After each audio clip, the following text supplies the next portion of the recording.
Well, a lot has been made, certainly in the last 15 to 20 years, about scores and ratings for different wines.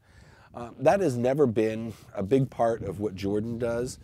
And it goes back to the founding of Jordan. My parents fell in love with food before they fell in love with wine. And so we look at wine in a very different way. We look at it, does this taste good with a broad range of foods?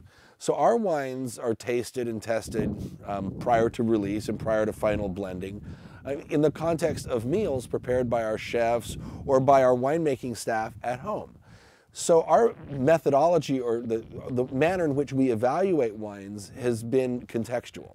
Scoring high in blind tasting has never been something that Jordan has even wanted to excel at, because we have found that wines that do really well in that environment or that context tend to be destructive at the table with food.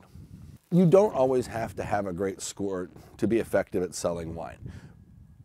You have to be effective at telling your story, even if you do have a really good score.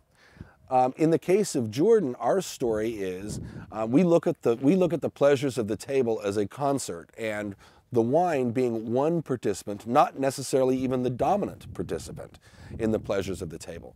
So that's our story, is that the pleasures of the table are a complex thing, and wine occupies a niche role, not a commanding role.